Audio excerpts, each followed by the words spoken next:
Dia, boa tarde, uma boa noite para todos vocês que vão acompanhar no canal Geilson Francis essa meditação que nós vamos fazer agora a respeito do Evangelho. Eu já estou aqui na página inicial, certo? Eu já estou aqui na página inicial, olhando aqui para a tela, olhando para vocês que estão em casa, para a gente comentar a respeito de um tema muito importante nesse período natalino, que é meditarmos no tema por que nós devemos comemorar o Natal.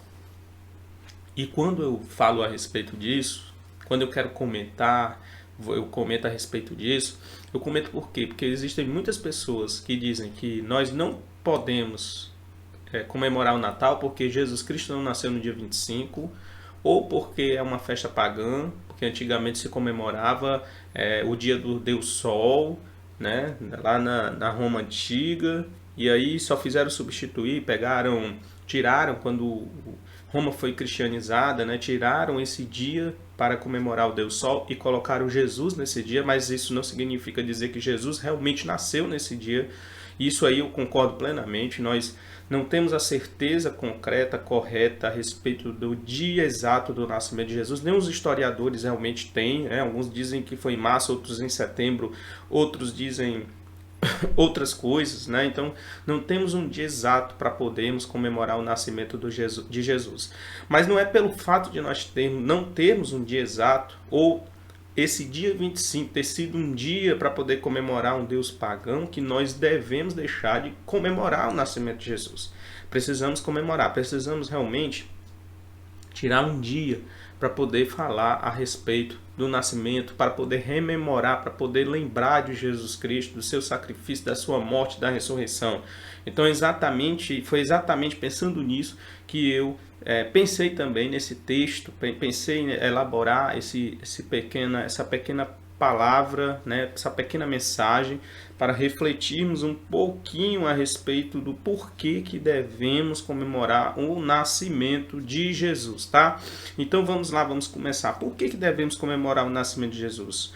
Por que devemos adorar a Deus pelo nascimento de Jesus Cristo?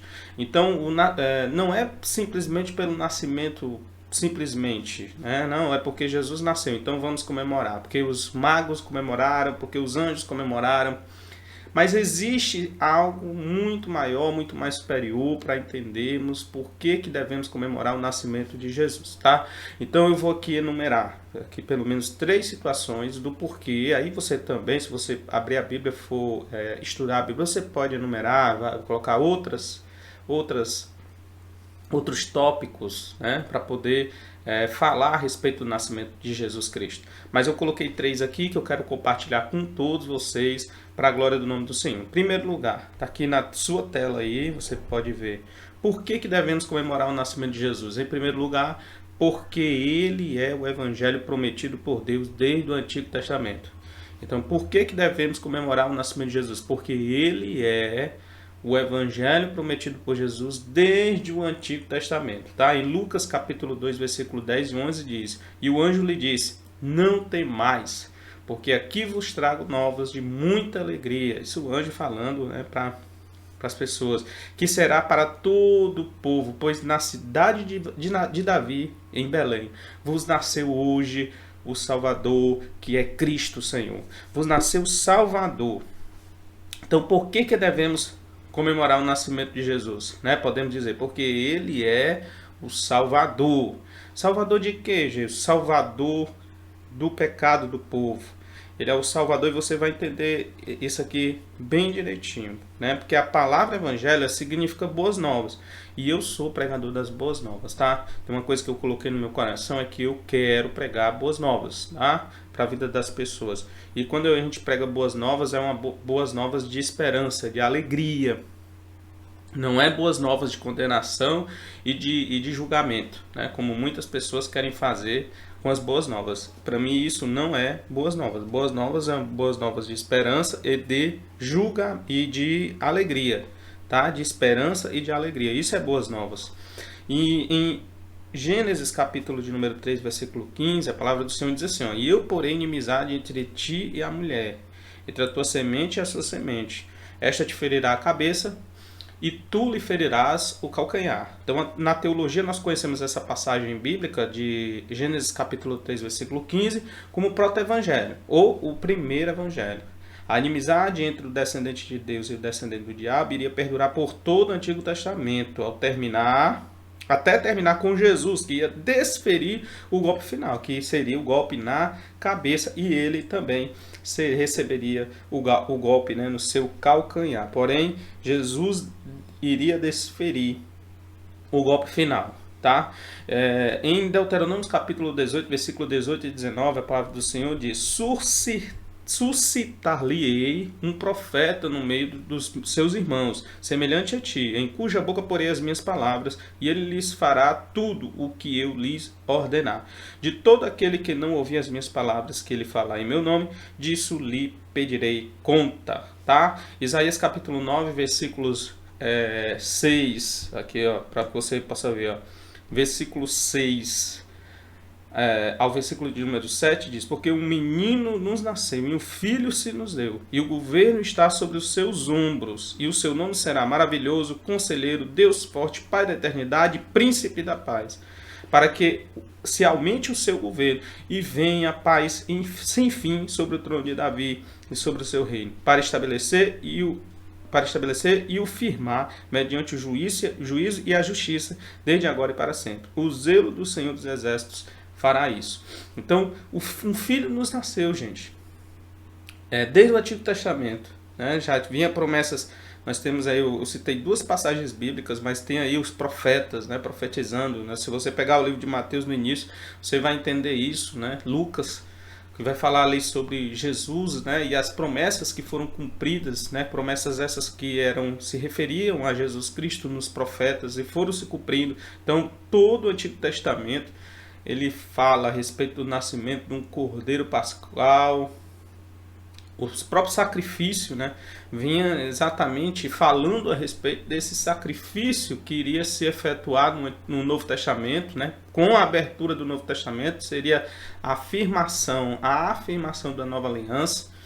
Então, desde o Antigo Testamento, né, pelas passagens que acabei de citar para vocês, nós temos a certeza dada pelas Escrituras de que um filho iria nascer, de que o Salvador do seu povo, e ele ia salvar o quê? Ia salvar o seu povo do seu pecado. Por que ele é o Salvador? Porque ele salvaria o seu povo do seu pecado. Ele nos salva dos nossos pecados. Em segundo lugar, então, vamos prosseguir. Por que Jesus, e por que devemos comemorar o nascimento de Jesus? Porque ele é o evangelho da salvação. Né? Então, Mateus capítulo 1, versículo 21, ó, ela dará à luz a um filho e porás o nome de Jesus. Isso, né, é sobre Maria. Vai botar o nome de Jesus, significa o Senhor salva, né, que é uma derivação do nome Josué, porque ele salvará o seu povo dos pecados deles. Então, porque quando a gente fala de salvação, né, Jesus veio salvar o ser humano de quê? Jesus veio salvar o ser humano do seu pecado. Está aqui a prova aqui nas Escrituras de que realmente a salvação é a salvação dos nossos pecados. Em Mateus capítulo 1, versículo de número 21, está registrada essa passagem bíblica, tá? Então ele veio nos salvar dos nossos pecados. Todos nós somos pecadores. Se você abrir Romanos 5 aqui, ó, Romanos 5 do versículo 12 ao versículo de número 20, eu não vou recitar todo esse versículo, né? Mas eu vou recitar aqui só os primeiros versículos aqui, do versículo de número 12 para frente, diz assim, ó, portanto, assim como por um só homem entrou o pecado no mundo e pelo pecado a morte, assim também o pecado, né, a morte, passou a todos os homens, porque todos, que é a parte final, ó, que eu quero destacar, porque todos pecaram. Todos pecaram. Então, todos pecaram e destituídos estão da glória de Deus. Também o texto bíblico fala isso, né? Se você for aqui, por exemplo, em Romanos capítulo de número 3, versículo de número 18, aqui diz o seguinte, ó. Que se conclui? Temos nós qualquer vantagem, estou pegando essa parte aqui, tá? Esse texto aqui, ó. Pronto, aqui para que você possa visualizar aí na sua tela. O que se conclui? Temos nós qualquer vantagem? Não, de forma nenhuma, pois já temos demonstrado que todos, tanto judeus como gregos, estão debaixo do pecado. Como está escrito, não há justo, nenhum sequer. Não há quem entenda, não há quem faça o bem. Todos se extraviaram, alguns se fizeram inúteis. Não há quem faça o bem, não há nenhum sequer. A garganta deles é sepulcro aberto. Com a língua urdem engano, veneno de víbora está nos seus lábios. A boca eles têm cheia de maldição e de amargura. São os seus pés velozes para derramar sangue, nos seus caminhos há destruição e miséria. Desconhece o caminho da paz, não há temor de Deus diante dos seus olhos. Tá? Romanos capítulo de número 3, versículo de número 18. Então, para que você possa entender que todos pecaram.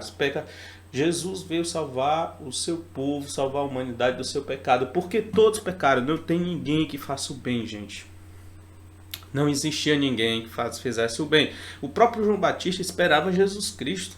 Ele foi o caminho, ele andou nos desertos, ele pregou sobre perdão de pecados, mas ele disse, quem sou eu? Eu sou apenas eu sou apenas aquele que, pelo qual o profeta Isaías ele profetizou a respeito de mim, né?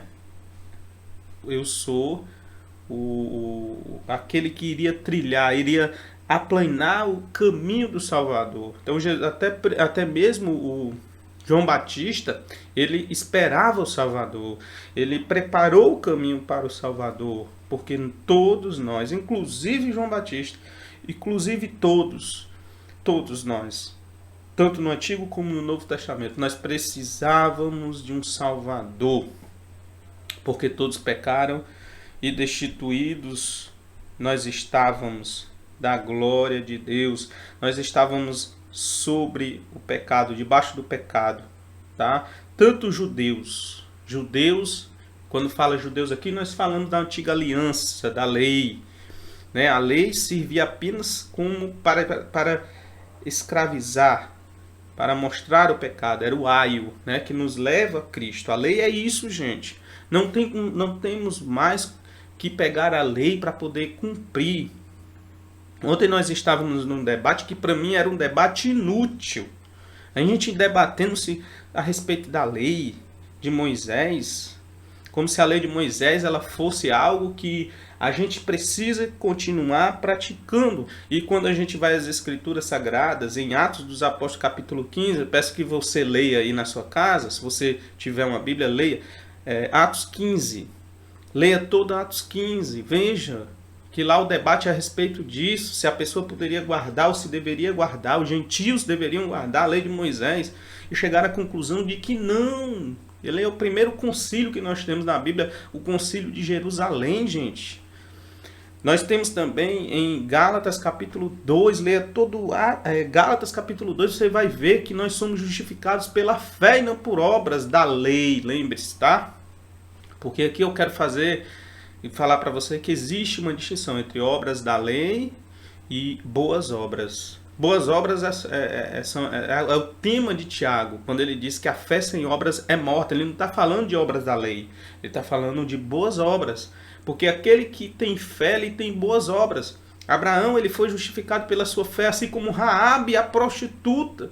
Ela foi justificada porque recebeu o espia na sua casa. Foi um ato de fé. E a fé sem obras é morta. É necessário que haja obras para a confirmação da fé.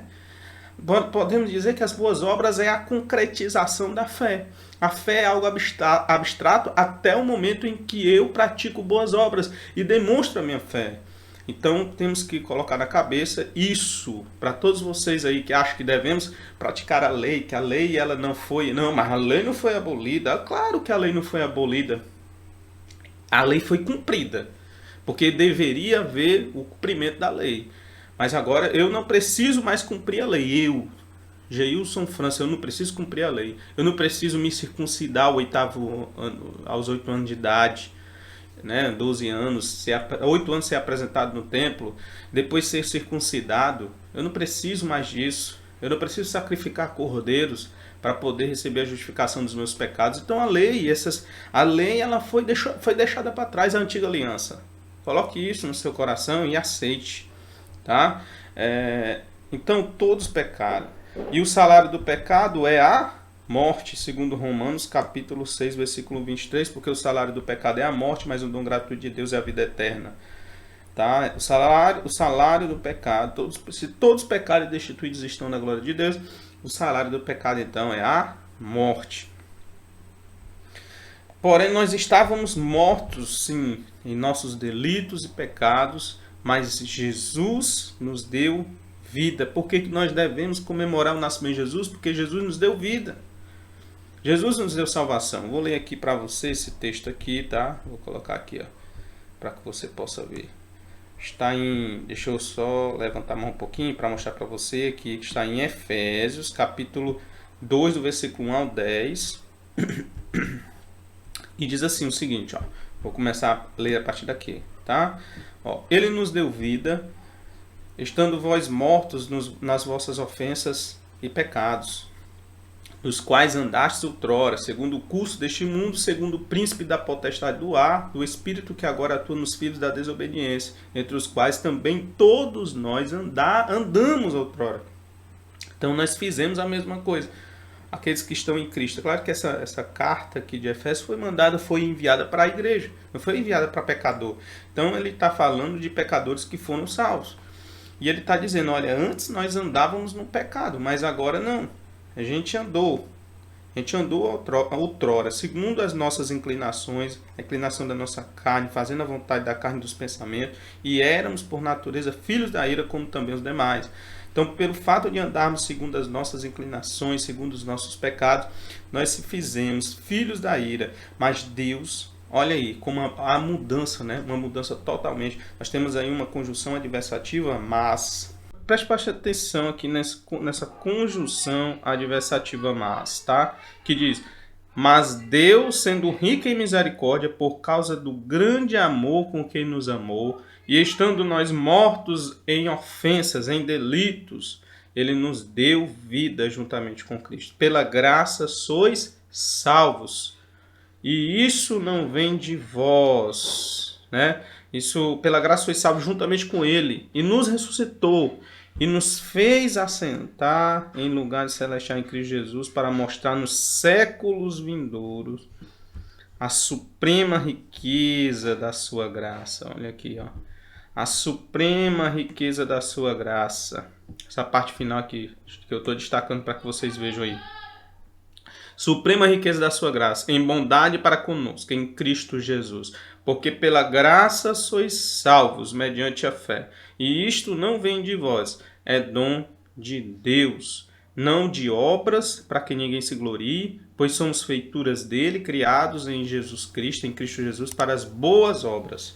Pois somos feituras dele, fomos criados em Jesus Cristo para as boas obras, as quais Deus de antemão preparou para que andássemos nela. Então nós fomos preparados para andar em boas obras, tá? Então mostrando mais uma vez que nós somos salvos pela graça, nós somos pecadores, fomos pecadores, alguns estão pecadores, mas a partir do momento que você confessar Jesus como seu Salvador, quando você aceitar essa obra redentora de Deus ao enviar o seu Filho ao mundo, você se tornará também um salvo. Porque se com tua boca confessar a Jesus e no teu coração crer, você também vai ser salvo, tá bom? Em terceiro lugar, para a gente concluir, o nascimento de Jesus iniciou na terra, com o nascimento de Jesus, a presença de Deus entre os homens.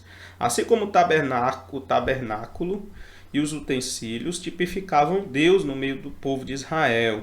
Então, o tabernáculo e os utensílios representavam Deus, certo? No meio do povo de Israel. Assim também, Jesus inaugurou, trouxe para nós a presença de Deus.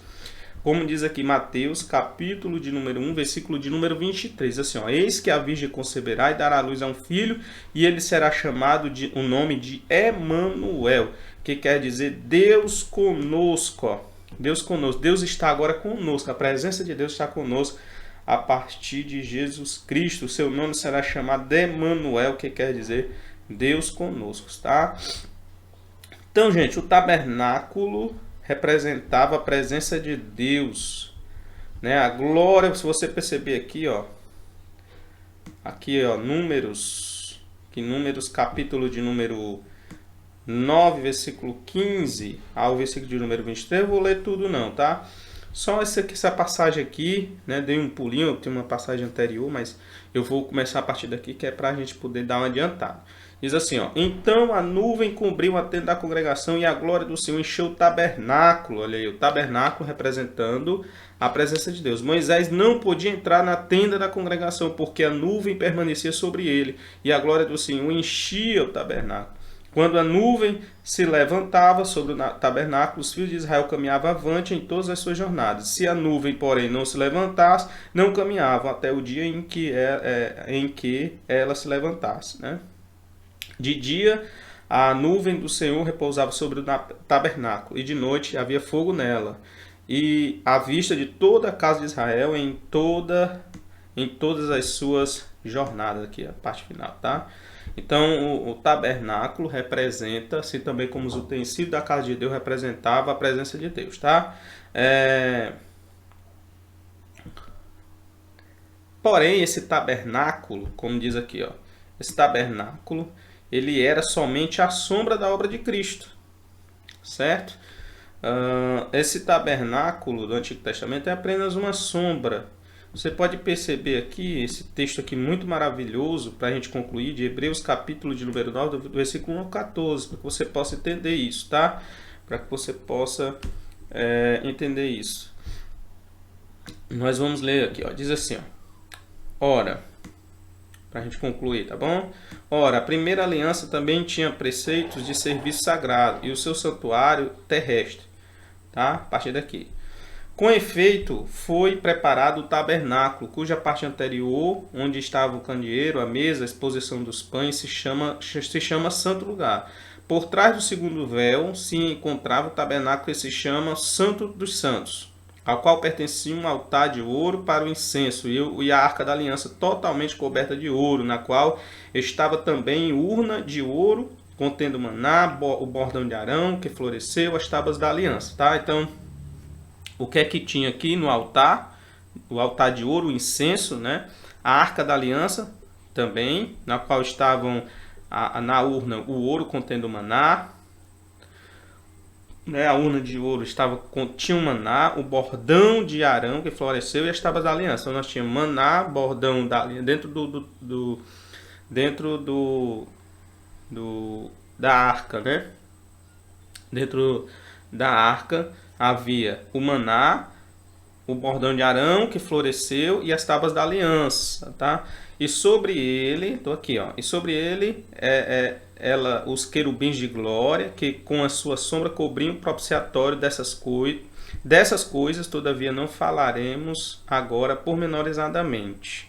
Aí continua o versículo 6. Ora, depois de tudo isso, assim preparado, continuamente entram primeiro o tabernáculo e os sacerdotes para realizar o serviço sagrado. Mas, no segundo, o sumo sacerdote, ele sozinho, uma vez por ano, não sem sangue, que oferecesse por si mesmo pelos pecados de ignorância do povo, querendo com isso dar a entender que o Espírito Santo, que ainda o caminho do santo lugar, não se manifestou enquanto o primeiro tabernáculo continua erguido. É isto uma parábola para a época presente, e segundo esta se oferecem tantos dons como sacrifício, embora estes, no tocante à consciência, sejam ineficazes para aperfeiçoar aquele que presta culto. Então, no final, é uma decepção aqui, né? Nesse finalzinho aqui, porque apesar de eles fazerem tudo isso, pegarem, sacrificarem, né? O sumo sacerdote entrar uma vez por ano para sacrificar, mas tudo isso era inútil, porque era ineficaz, não podia aperfeiçoar aquele que prestava culto, os quais não passam de ordenança da carne, baseado somente em comidas, bebidas e diversas abluções impostas até o tempo oportuno de reforma. Então, olha, para você ver, o sacrifício, né? Tudo aquilo que representava o tabernáculo, tudo passou. Tudo que estava na lei de Moisés passou. Aí hoje, como é que eu posso abrir minha boca e dizer que nós precisamos viver pela lei? Praticando as obras da lei. Eu tenho que praticar boas obras, não as obras da lei, tá? Então, por que eu devo praticar as obras da lei? Não, jamais. Mas para concluir, o texto bíblico, eu vou ler esse texto aqui, né? Concluir o final aqui, para que você possa meditar nesse texto também, juntamente comigo, tá? Diz assim, ó: quando, porém, veio Cristo como sumo sacerdote dos bens já realizados, mediante o maior e mais perfeito tabernáculo, não feito por mãos, quer dizer, não desta criação, não por meio de sangue de bode e bezerro, mas pelo seu próprio sangue, entrou no Santo dos Santos, uma vez por todas, tendo obtido eterna redenção. Portanto, se o sangue de bodes e de touros e a cinza de um novilho, aspergidos sobre os contaminados, os santificam quanto à purificação da carne, muito mais o sangue de Cristo, que pelo Espírito Eterno a si mesmo se ofereceu sem mácula a Deus, purificará a nossa consciência de obras mortas, para servirmos ao Deus vivo. Obras mortas, consciência de obras mortas. Essas obras mortas, elas são as obras da lei. Obras mortas, tudo que era feito no Antigo Testamento, todas as oferendas, tudo que a lei de Moisés pedia para que o povo de Israel fizesse, as ordenanças, era chamado de ordenanças da carne, ó, onde eu estou aqui, ó, destacando para você. Certo? Baseado somente em comidas e bebidas, diversas abluções impostas até o tempo oportuno. Né? Aqui também, ó, é isto a parábola até o dia de hoje. Segundo ela, se oferece tanto dons como sacrifício, embora estes, no tocante à consciência, sejam ineficazes para aperfeiçoar aquele que presta culto. Essa passagem aqui que eu queria ler para vocês. Ó. Embora estes, no tocante à consciência, sejam ineficazes para aperfeiçoar aquele que presta culto. Para você ver, ó, o Antigo Testamento e a lei de Moisés, e todo o sacrifício, e toda a dinâmica dos cultos não servia para poder mudar a consciência do povo. Então por que hoje eu vou pregar isso? Por que hoje eu vou pedir para o povo guardar a lei? Por que eu vou pedir para o povo guardar o sábado, guardar as festas, guardar tudo isso? Sendo que tudo isso se tornou ineficaz em Cristo Jesus, que por meio do seu sangue, olha aí, ó, diz aqui o versículo 14, e muito mais, onde estou marcando, ó, e muito mais o sangue de Cristo, que pelo Espírito Eterno, assim mesmo se ofereceu sem mácula a Deus, purificará a nossa consciência morta. Se só Cristo é que purifica a nossa consciência morta para servirmos a Deus, por que eu devo ainda praticar as obras da lei? Certo? Fica a reflexão. Então, por que eu devo adorar a Deus? Por que eu devo adorar a Deus por causa do nascimento de Jesus? Primeiro, porque Ele é o Evangelho prometido desde o Antigo Testamento. Segundo, porque Ele é o Evangelho de salvação dos meus pecados. E em terceiro lugar, para a gente concluir, porque o nascimento de Jesus iniciou a presença de Deus entre os homens. Assim como tabernáculos e os utensílios tipificavam Deus no meio do povo, tá? Fica com Deus, meu irmão. Se isso foi bom, dá um likezinho. Que você possa aprender, crescer, nós possamos comemorar o Natal, não importa qual seja o dia, que seja um dia para a gente evangelizar e fazermos a obra de Deus, tá? Comemore o Natal com sua família, comemore o Natal com os seus entes queridos, com aqueles que você ama, e ore por aqueles que também nos odeiam, para que possamos ser semelhantes ao Pai que está no céu, tá? Deus abençoe a todos e até a próxima, se Deus quiser.